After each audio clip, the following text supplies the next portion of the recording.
자, 예수님은 12제자들을 이제 부르십니다.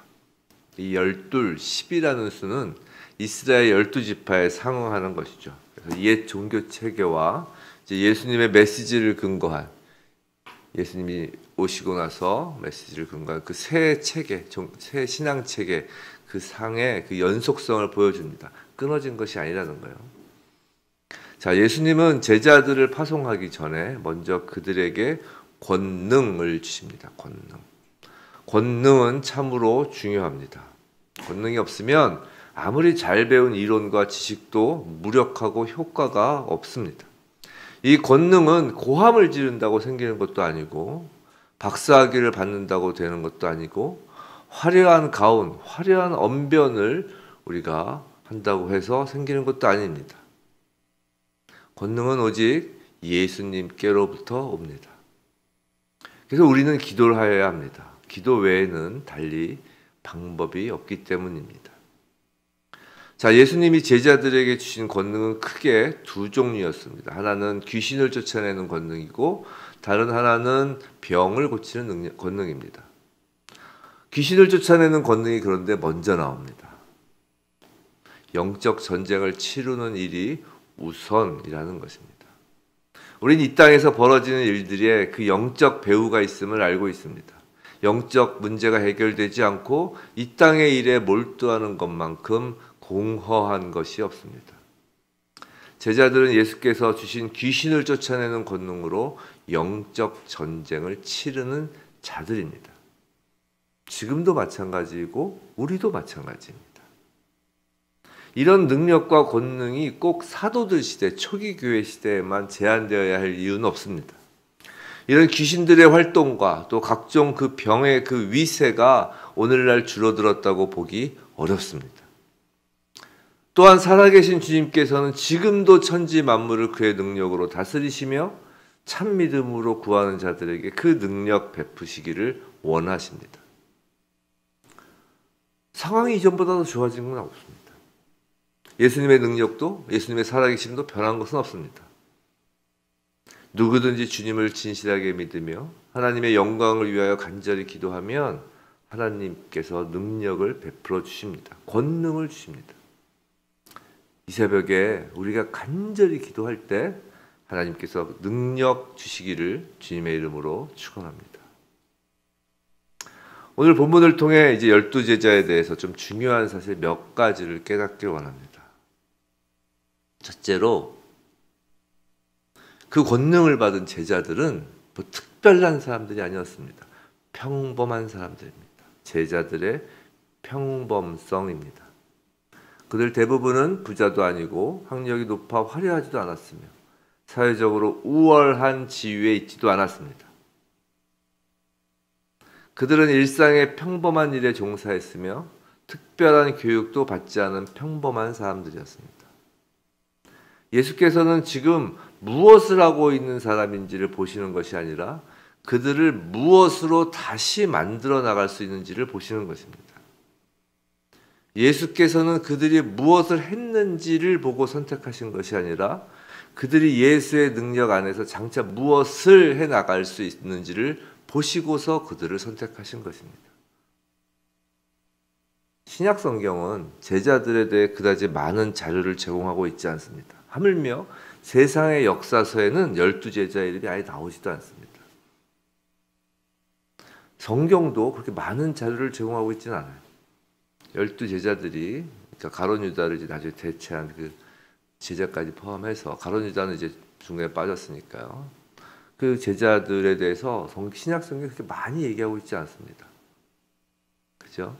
신약 성경에 어디 제자들 그 야고보가 첫 번째 순교한 거 말고 어떻게 죽었는지 나오는 게 없잖아요. 성경에서 영광을 받는 것은 일하는 사람들이 아니기 때문입니다.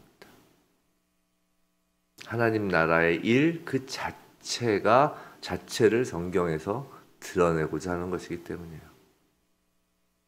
그러나 요한계시록 21장 14절을 보시면 뭐라고 되어 있냐면 그 성의 성곽에는 12기초석이 있고 그 위에는 어린 양의 사도 열두 사도에 12 이름이 있더라 라는 말씀이 있습니다. 교회의 기초석이 12 제자들인 것입니다. 둘째로 12 제자가 되는 과정입니다. 예수께서 먼저 그들을 부르셨습니다. 자, 예수의 주위에는 무리들이 늘 따랐습니다. 그러나 언제나 예수께서는 당신의 사업을 위탁하여 맡길 수 있는 사람들을 찾고 계셨습니다. 그건 마치 이사야서 6장 8절에 보면 이런 말씀이 있어요. 하나님께서 내가 누구를 보내며 누구를 위해 갈꼬 라고 찾으시는 것과 같습니다. 예수께서는 군중 속에서도 지금도 예수님을 위해, 당신을 위해, 하나님 나라를 위해 일할 자를 찾고 계십니다. 그런데 예수께서는 사람들에게 자신의 사업을 억지로 시키지 않고 그 일을 하도록 권고하십니다. 제자들을 강요하신 것이 아니라 초대하신 것입니다. 예수께서는 그들을 징집하기 원하시는 것이 아니라 자원하기를 원하십니다. 성도 여러분, 사람들은 반드시 하나님의 부르시는 음성을 듣게 됩니다. 그러나 이를 받아들일 수도 있고 거절할 수도 있는 거예요. 12 제자들은 배경과 삶의 경험들이 각양각색입니다. 그런데 그들 모두가 공통적으로 지녔던 한 가지 공통점 특징이 있는데 그건 예수께 순종하고자 하는 자발성입니다. 그리스도께서는 오늘도 우리를 부르십니다. 우리의 막 팔을 막 비틀어서 이렇게 부르시는 게 아니에요. 우리가 하고 싶지 않은 일을 막 억지로 막 시키시는 것이 아니라고요. 우리는 그분께 합류하든 아니면 뒤에 남든 선택할 수 있습니다.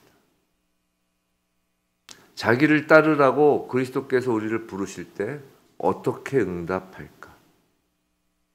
한쪽 발만 걸칠 것인가? 아니면 온 몸을 다 예수 편에 드릴 것인가? 그것입니다. 주님께 권능과 능력 주시기를 간구하였나요?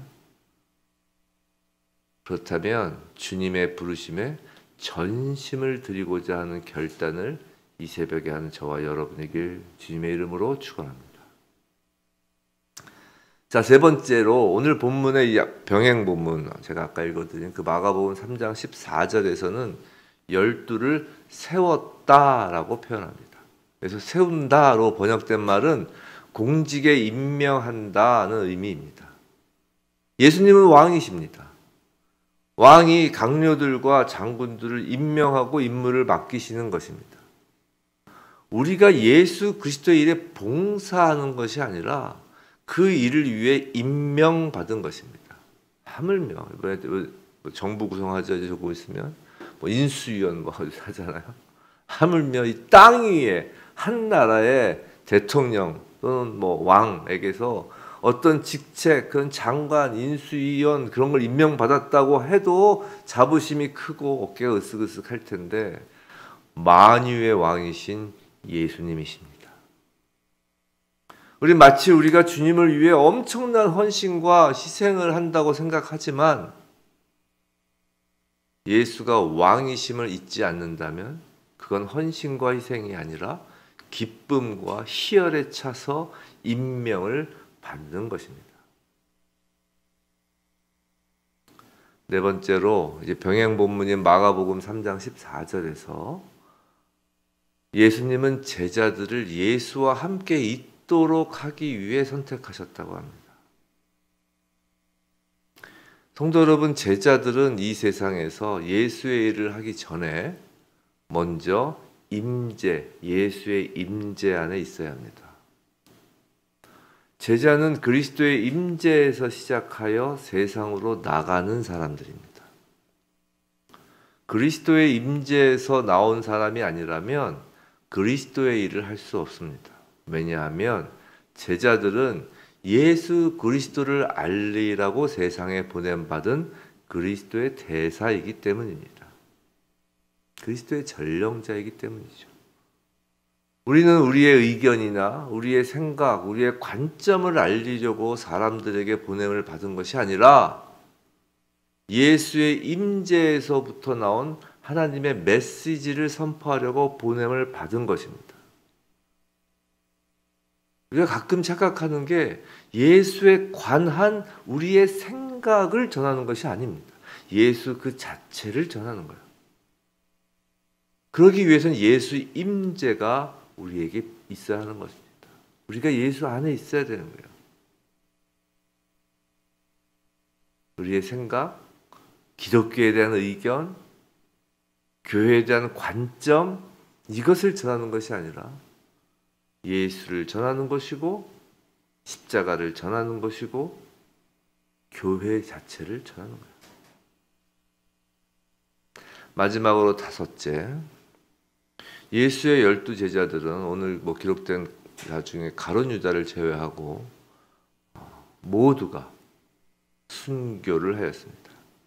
나중에 새로 뽑힌 제자까지 해서 12 제자를 한다면 모두가 순교하였습니다. 성경에 나오진 않지만 그 기록에 의하면 그렇죠. 역사에 의하면. 마태복음 신약 성경의 시작을 잘 아시는 바와 같이 신약 성경은 예수님의 계보로 열었습니다. 그리고 그 예수의 계보는 신약 시대의 교회로 이어집니다. 그 교회의 12 주춧돌이 예수의 12 제자들이라고 했습니다.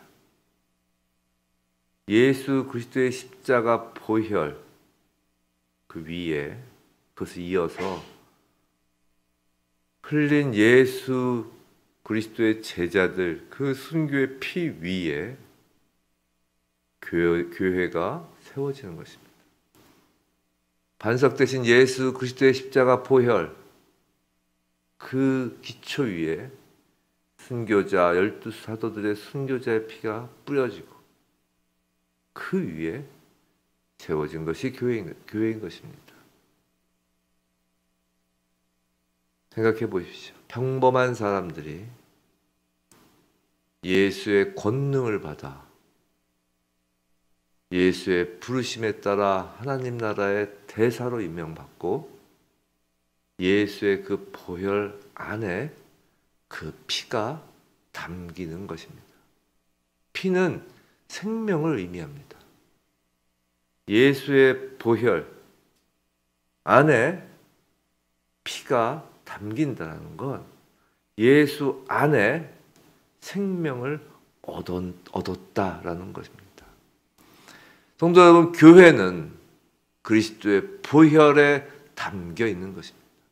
교회는 그리스도의 보혈 안에 제자들, 순교자들의 피 안에 담겨 있는 것입니다.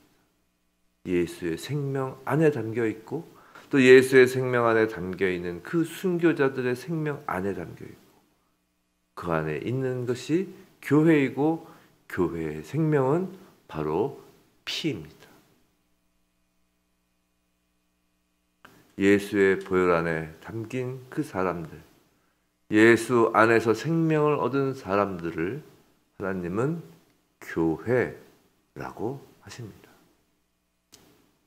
요한계시록 21장 14절 그 성곽에는 12 기초석이 있고 그 위에는 어린 양의 12 사도의 12 이름이 있더라. 그 기초석 위에 세워진 기둥에 저와 여러분의 이름이 새겨져 있기를 주님의 이름으로 축원합니다.